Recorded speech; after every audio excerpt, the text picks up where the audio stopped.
Greetings, I am Herbert Erpaderp, and today I'm going to build this truck. This is, as you should be able to see on the box, the British CMP 15cwt truck by Rubicon Models. CMP stands for Canadian Military Pattern, and I believe CWT to be a hundredweight, though that's not a measurement I'm familiar with at all. This plastic model is in 28mm or 1/56 scale. On the back of the box there are a couple of side views that show two colour schemes, and the vehicle with and without its tarpaulin cover. There's also a large image of the included decal sheet, and a couple of paragraphs about the truck. Very good. Let's look inside the box. Actually, it's very dark inside the box. A better idea is to take the stuff out of the box and then look at it. This model comes on two sprues, and they look very nice, as I've come to expect from Rubicon. Not only that, but the cab is a separate single piece. This allows it to be more detailed without adding complexity to its assembly. The same goes with the tarpaulin-covered cargo area part. I think this part looks exceptionally nice, though to be fair, pretty much all of the parts in this model look quite good. Things are crisp and neatly moulded. Mould lines and flashing are minimal, though there is going to be some cleanup and trimming required, mostly around the sprue gates. That's fairly normal and it shouldn't be challenging at all. The detail is fairly good. Obviously this is a gaming kit, so you shouldn't be expecting it to be hyper detailed or anything like that, but it's still quite good. Rubicon do sell their models as suitable for gaming and display, but depending on your demand for realism, you might want to look somewhere else for an actual display kit. I don't see anything wrong with displaying a kit like this, nor do I especially care what rivet counters think, I'm just saying. I quite like the way the canvas looks. I am assuming that the tarpaulin covers were canvas. They look quite nice and realistic to me, which is often not quite the case on wargaming models. There are also some crew figures. These aren't the worst, but in my opinion they're probably the weakest part of this model. They're a bit softly detailed. That's okay though, they'll be on the inside of the truck, and not so visible anyway. Here we can see that the box wasn't lying about the decals. I don't know why it would, but it might. There are a lot of markings to be chosen from here, which is always nice. Obviously you can't use them all. Well, you could, but it would look a bit silly. But they are nice to keep. You might find a use for them later on something different. In my experience, Rubicon decals are quite good quality and easy to use. And of course there's an instruction booklet. This is consistent with Rubicon's other instruction booklets, which is to say that it's rather well laid out and easy to understand and follow. I appreciate the notes they include to indicate options and areas that might cause issues, though you do have to pay attention for those to be effective. Let's put those instructions to use. The cab is where we start, and this part does look pretty good. I mean, it's kind of ugly, in an interesting way. When I say looks good, I mean that it's very crisp and a nice looking part. The only mould line I could see was on the back, and that's going to be hidden anyway. I start by adding this engine covery thing. The hood? Yes, I guess that's what you would call it. Or the bonnet if you're British. I trimmed this down a bit because I thought the overhang was just a bit too much. Then I glue it into place, and it goes on easily. There is still a bit of an overhang, but it's probably not too much. I think it looks fine anyway. Then there's a couple of gear sticks. These seem like they should go inside the cab. Tweezers are quite helpful with this. I'm not actually sure what the first one is. It might not actually be a gear stick, and it looks like it would be awkward to use where it is, but that's where the instructions say it should go. The second one looks a bit more like a usable gear stick. These were kind of fiddly, but I'm only showing successful installations, and not the 3 billion times I dropped the part. Looks good. Then I glue the console and dashboardy bit into place. This goes in really easily. These parts were pretty well free of mould lines, but I didn't do more than the bare minimum of cleanup anyway. They're not going to be visible, so I didn't really see the point. If you're not adding crew, you would add the steering wheel at this point. I've decided that I will at least include a driver, and he has the steering wheel permanently fused to his hands. Poor fellow. But that does mean that we don't need to install one here. That assembly can then be glued into the bottom of the cab part. This goes together nice and easy, and the fit is quite nice, though I did need to add a little bit of pressure just to keep the gaps at bay. as is tradition. Looking pretty good so far. I then install this barrel-y thing here, like so. I don't know what it is, maybe some kind of air filter. There's a guide pin on the bottom and a tab on the side to help it sit nicely in position. Are you ready for my first instance of being dumb and not paying close enough attention to the instructions? It was my intention to build this truck with the covered cargo area.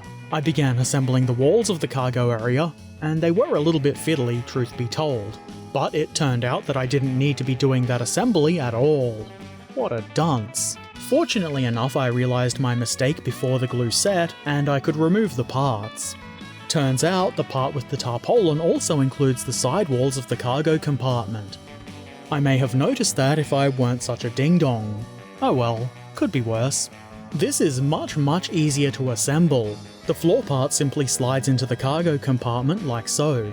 I apply pressure to make sure that it sits in place nicely, and that's about all it takes. Now to select a rear part. I wanted the one with the flappy bits open just because I think it looks a bit more interesting. I was kind of expecting this to just slot right into place on the back of the cargo compartment. Unfortunately, it was a kind of bad fit. Very unusual for a Rubicon kit. I did a bunch of trimming, scraping, sanding, and then applied pressure to get it to fit as best I could. In the end, there were still some quite obvious gaps, and this is clearly a bit disappointing, but it's not the end of the world. It can be filled in with putty, but I'll do that later. Moving along, I build this thing. It's a combination of stowage boxes and a spare wheel holder. This is keyed and goes together very easily. The join isn't perfect, but it won't be visible either, so I'm not worried about it. I then glue the cab onto the frame. The two holes I added glue to are keying, and will help lock the cab into the correct position. I apply pressure, and it goes together very nicely. There is a bit of a gap there, but I feel like that's probably realistic enough where the body meets the frame. Then comes the spare tyre thing I built just before. Looking at the bottom of this, you might expect that there's a long tab for it to mount onto, but that's not the case. It goes here, just behind the cab, mounted across a raised tab. There is a bit of space to either side of the raised tab, so you kind of have to eyeball it to make sure this part is level. I then install the cargo compartment. This has two slots in the bottom that match the two tabs on the frame, and it's very easy to put into place. I apply pressure, mostly just to ensure a good bond, and then it's on. The spare tyre thing does appear to have a bit of a backwards lean to it, and I'm not sure if it should have, but it didn't seem like there was a whole lot I could do about it at that time. I think it looks fine anyway. I then install the fuel tanks. There is one of these for either side of the truck, and they're fairly easy to get into the correct position. Or at least the correct-ish position. I don't think I've got mine quite right. The fuel filler bit should go upwards as I've done, which makes sense. I just wasn't able to quite get them straight. Oh well, I'll just consider it as general wear and tear. Then come some stowage boxes. Pay attention to the instructions to be sure that you're putting the right box in the correct place, and to get their orientation in regards to the hinges correct. When you get that right, these are very simple to install. Just put some glue down, some might argue that I've been putting too much glue down, and then put the box in the appropriate little recessed rectangle for it. Easy. Well, not all of my boxes are perfectly straight, but I think that's okay. It kind of makes the truck look used and a little bit beaten up, and it's not like it wasn't easy to do. Then come the rear mud flaps. Initially I thought these were supposed to mount up against the rear boxes because I'm old and crap. Eyesight's not what it used to be, you see. I looked a bit closer at the instructions and figured out the correct location. It's pretty easy to get these into place. I can't get my fingers in there, so I used a knife to apply some pressure, and to make sure the mounting tab was all the way against the edge it's meant to be glued to. Looks rather mud flappy to me. Mud flappy is a thing. Next, I glue the front axle into place. I don't know, but I think this could be really helpful when it comes time to attach the wheels. You can see this locks into a part representing the drive shaft, and a couple of semicircular parts at the bottom of the suspension. It's very easy to get into place. I then add the front bumper, which has a simple tab that locks into place here like so. This is a simple part, but I feel it really improves the look of the front of the truck. And then I build the driver, because that's how you get humans, apparently. You build them. I don't usually include crew figures because humans are gross, but in this case I figured why not. I glue on the arms that are holding a steering wheel, which is fairly simple, though if you look at the back of the figure, the fit isn't so great. That's probably not going to be seen anyway, so it's not a big deal. Then comes the head, which slots nicely into the neck hole, just like building a real human. I nudge it so that it looks as though he's looking where he's driving, and that's the figure done. He's got no legs, so I don't know how he's going to drive, but that's for him to deal with. I'm going to omit the other crew figure, though I do think it's pretty cool that he can be modelled manning a roof-mounted Bren gun. It's good to have choices. I've not glued the driver into place because I want to paint him separately. It would be a pain in the arse to try and paint him if he was stuck inside the cab. Now is a really good time for wheels. See what I did there? Pretty funny. Sorry. First, I test fit the spare wheel in the spare wheel holdy thing. I couldn't get it back out, but that's not really a problem, so I just added some glue, and now it definitely won't come out. Then, the other wheels. These are keyed to ensure the very slightly flat part of the tyre will be in contact with the ground. It's worth noting though that I, being a rebel, didn't pay close enough attention to the wheels, and didn't realise that the front and rear wheels have different hubs. I got it correct on the right hand side of the truck, but not on the left. Oh well, I make the mistakes so you don't have to. How thoughtful of me. All that's left now is the roof. I installed this hand railing here. This goes on at an angle, and to help with this the bottom of the railing is angled. I really like that small detail. It was quite helpful. Then comes this hatch. Unsurprisingly, this is quite easy to put into place. I like that there is some detail on the inside of this part.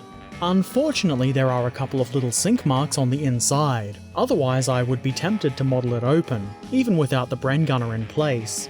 Then I drop the driver into place. He looks nice and comfortable in there. And then I sit the roof in place.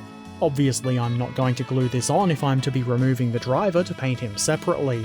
That would be a little bit counterproductive. At any rate, that's it. The Rubicon CMP truck in 28mm scale is now complete. I rather like this model. It looks very good. I mean, it's ugly, but in an interesting way. That is, the design of the truck is ugly, not the model itself, except in that it's a model of a truck with an ugly design. You know what I mean. I think this model is a good-looking and interesting addition to my collection. Probably useful too. Not only did the British and Commonwealth forces use this kind of truck, but I believe a number of them were sent to the Soviets as well.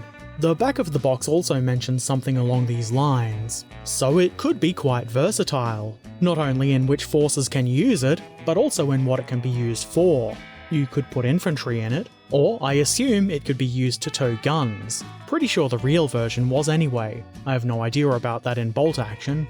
That does give me a few options for painting this model, though I'm not planning to do so immediately. I'm thinking maybe desert colours, but I'm still pondering.